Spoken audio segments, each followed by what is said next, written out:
Hello everyone, this is the ICOOH Andy. Today we have the Li Xiao L9 coming. And as we know, the Li L9 is very popular in the China and the Russia's market.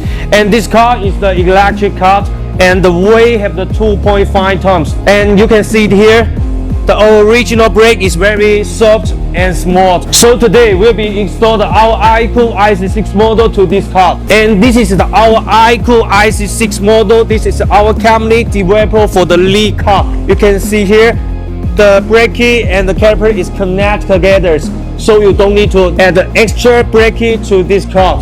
Just plug and play on this car. And we have installed the IC6 This is the middle size, right? And it's very perfect to fit this car. And about the brake disc, we'll use the 410 millimeters to this car. Okay, so let's begin.